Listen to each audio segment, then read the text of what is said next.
A great little product for DIYs. In fact, the name DIY is in its name, is the DIY concrete sleepers. Now they come in a range of colours, charcoal, mocha and natural.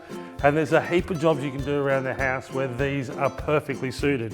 Whether it be just a simple mowing edge or a garden edge, maybe putting it up on its side or laying it down flat, you can go over it with the mower. Makes it a lot easier to work with.